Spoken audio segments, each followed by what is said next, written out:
Di dalam kem ini, mereka telah menunjukkan perangai mereka yang sebenar. Mereka telah mewujudkan puak-puak samseng di kalangan mereka dan menindas rakan sepelarian mereka sendiri. Mereka juga tidak menghormati undang-undang dengan mewujudkan pelbagai pusat hiburan dan pelacuran haram di dalam kem berkenaan.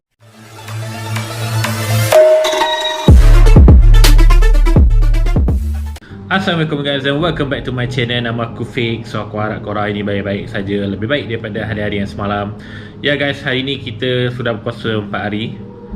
Aku harap korang puasa semua tak ada masalah. Sebab kita berpuasa kat rumah dan tak boleh keluar, tak ada bazar.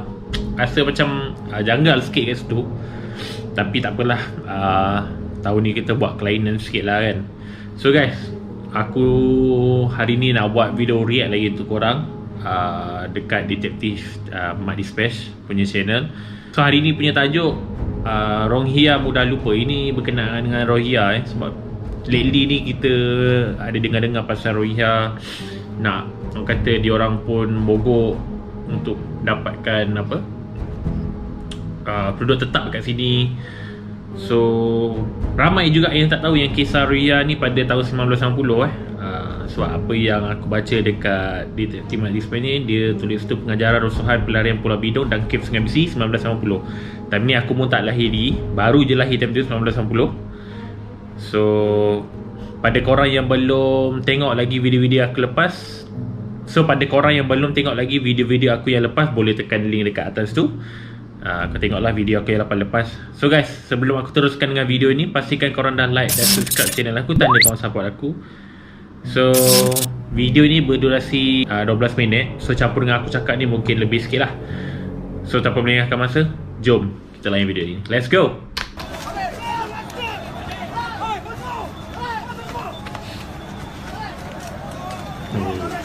Rusuhan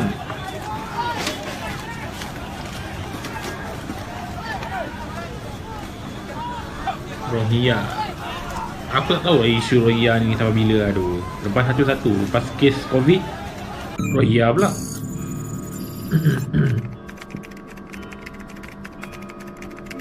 Kedatangan etnik pelarian Rohingya kini menjadi kerisauan rakyat Malaysia. Betul. Oleh tidaknya, setiap hari semakin banyak cerita yang kurang sedap didengari tentang mereka. Keputusan kerajaan Bangladesh menggazetkan sebuah pulau tidak berpenghuni di wilayah selatan Chittagong untuk menempatkan pelarian Rohingya telah menyebabkan ramai yang mempersoalkan kenapa kerajaan Malaysia tidak mencontohi tindakan berkenaan, iaitu dengan menggazetkan satu kawasan khas untuk menempatkan pelarian Rohingya. Mungkin ramai yang tidak tahu bahawa Malaysia tidak menandatangani Konvensyen Pelarian 1951 untuk melindungi pelarian secara tetap di negara kita demi menjamin kedaulatan negara. Sungguh pun begitu, kita tetap mengizinkan mana-mana pelarian untuk transit di negara kita sebelum dihantar ke negara ketiga.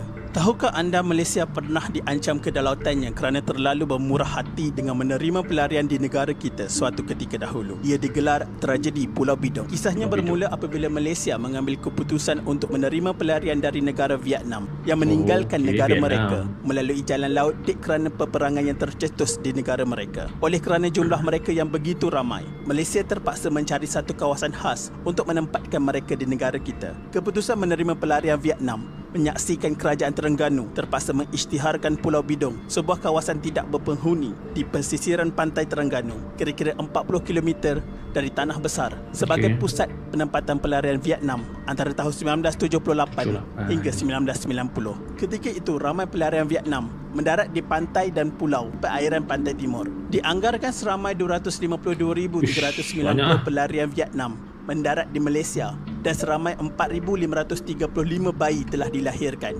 Jumlah pendaratan paling tinggi ialah dengan kapal Hai Hong di Pelabuhan Kelang yang membawa 2,400 orang pada 1978. Keputusan Malaysia ini dilihat sebagai satu keputusan kemanusiaan dalam menangani isu pergerakan pendatang, khususnya berkaitan penyeludupan dan pemerdagangan manusia. Ia juga menyaksikan kedudukan dan peranan Malaysia sebagai pengerusi ASEAN semakin kukuh dan membuka mata dunia luar terhadap Malaysia. Tapi persoalan yang timbul, kenapa perlu Malaysia yang menjadi hero dalam pergolakan dan krisis di negara ASEAN. Kewujudan Pulau Bidong suatu masa dahulu dilihat sebagai sifat kemanusiaan sebuah negara kecil yang sudah membangun dalam memperjuangkan hak asasi manusia. Tetapi di sebalik sifat kemanusiaan ini timbul satu persoalan membabitkan penduduk tempatan dan nelayan di sekitar Pulau Bidong yang memperjuangkan hak mereka dan mahu kawasan itu dijadikan kawasan bebas kepada nelayan.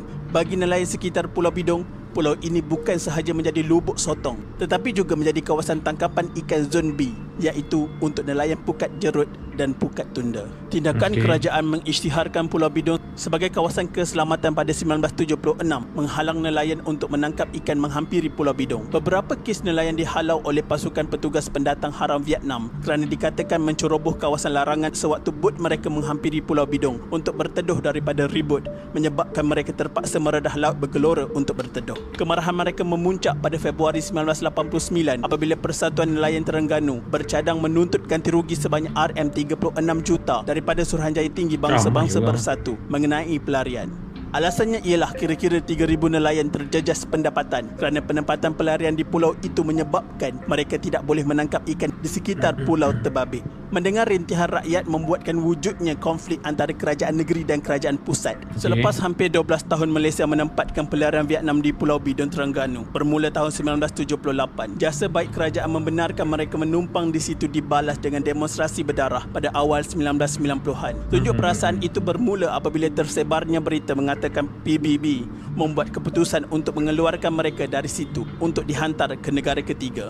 Memang itu yang mereka impikan, tetapi mereka tidak mahu melalui proses saringan, syarat yang perlu dilalui untuk layak dihantar ke mana-mana negara. Akhirnya, sakibaki 16,000 pelarian yang berada di situ nekat untuk mengadakan tunjuk perasaan membantah keputusan mengadakan saringan antara pegawai dan anggota keselamatan yang berdepan detik getir bersama 5 rakan setugas Jabatan Penjara, 15 anggota polis serta 2 anggota tentera. Majlis Keselamatan Negara MKN, Jabatan Perdana Menteri itu turut dibantu 30 Ikatan Relawan Malaysia (RELA). Namun jumlah itu jauh lebih kecil jika dibandingkan dengan 16,000 penghuni Pulau Bidong. Keputusan PBB itu tidak dimaklumkan lebih awal menyebabkan pasukan khas ini tidak menyangka akan berlaku demonstrasi di depan bilik gerakan mereka. Demonstrasi itu berlanjutan selama seminggu disusuli dengan mogok lapar. Mereka enggan menyentuh makanan yang disediakan petugas Palang Merah Antarabangsa. Pada masa yang sama, banyak poster-poster mula dinaikkan dan ada antaranya yang bertulis, "Hidup atau mati.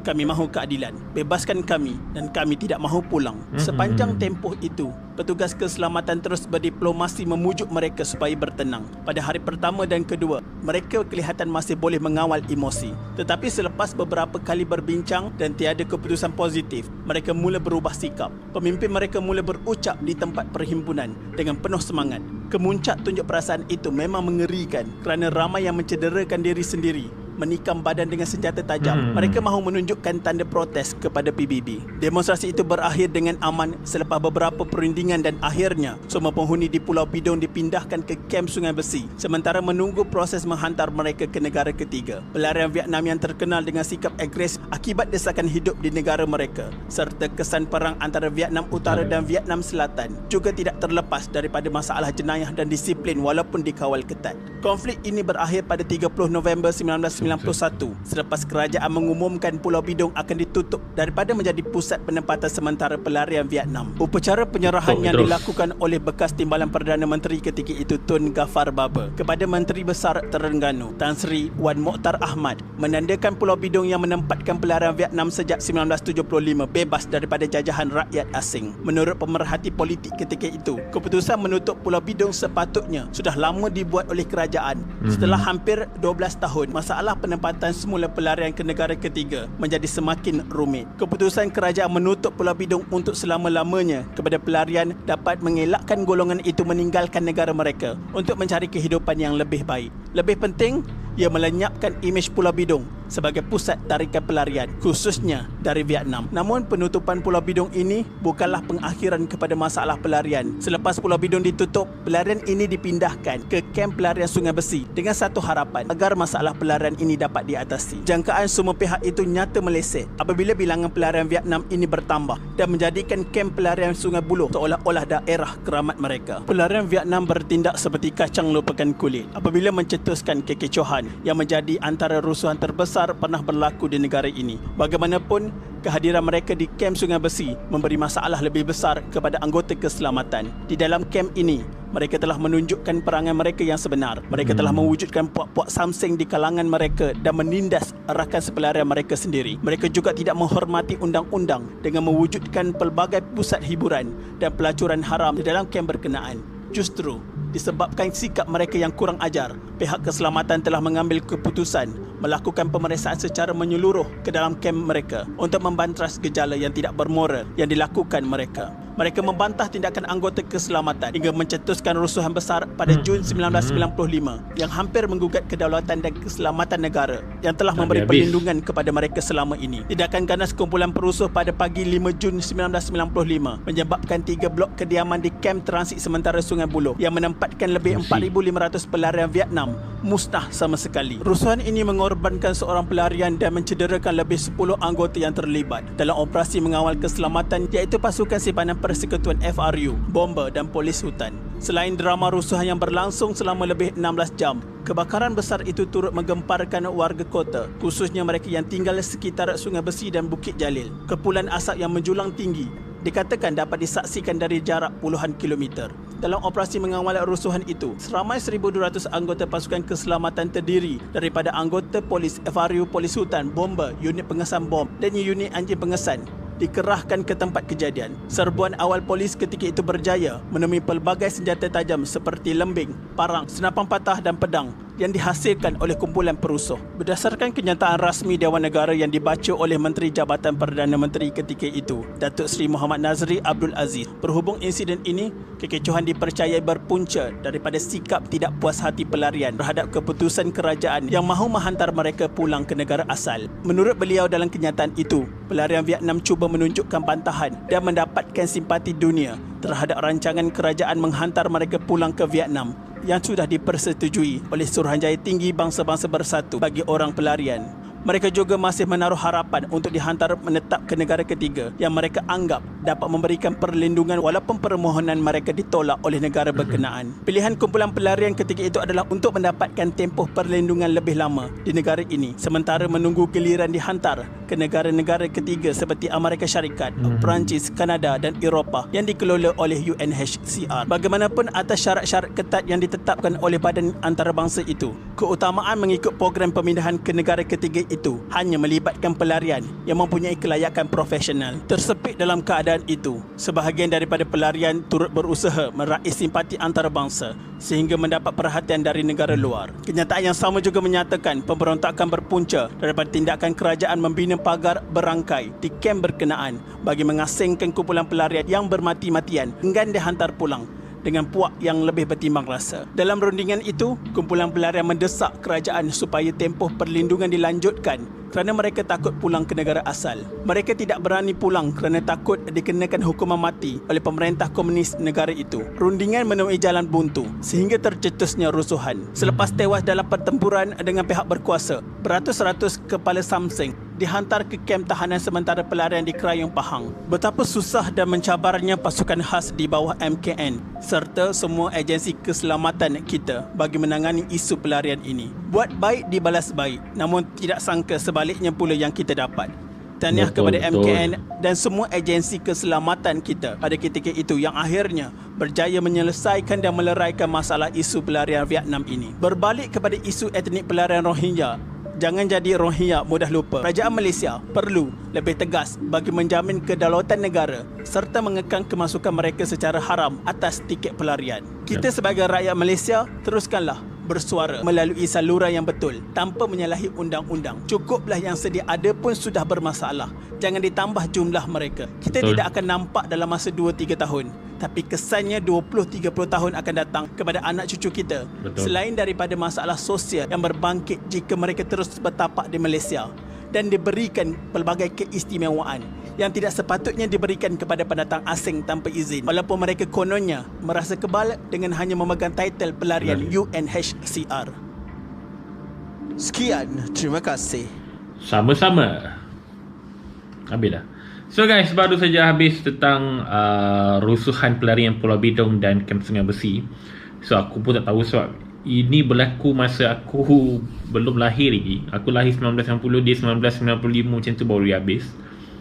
So aku pun baru je tengok cerita pasal Kem Bidong dan Kem Sungai Besi ni, iaitu daripada pelarian Vietnam. So apa yang kita tahu, macam kita ni dah bagi dia orang keselesaan untuk menetap dekat kita punya negara. Tapi macam tu lah, macam kau tengok dia orang balas balik dengan cara yang salah. Orang kata kita dah buat baik pada orang, kau sepatutnya buat baik pada kita balik lah. Tapi itulah, dia orang macam tak kenang budi lah. Kita bagi dia satu pulau untuk dia orang menetap. Kita tak bagi tahu pun yang dia boleh terus menetap kat sini. Dia hanya boleh menetap sementara sebelum dihantar ke negara yang ketiga. Tapi diorang ni bila dah duduk terlalu lama dekat sini, dia dah selesa, dia dah senang, dia rasa dia dah bebas. So dia nak buat apa yang dia suka. Dia tak ada dengar cakap kita. Sampai tengoklah, sampai dah boleh jadi rusuhan, boleh bergaduh. Ada yang pergi Kem Sungai Besi buat hal sendiri, jadi gangster kan.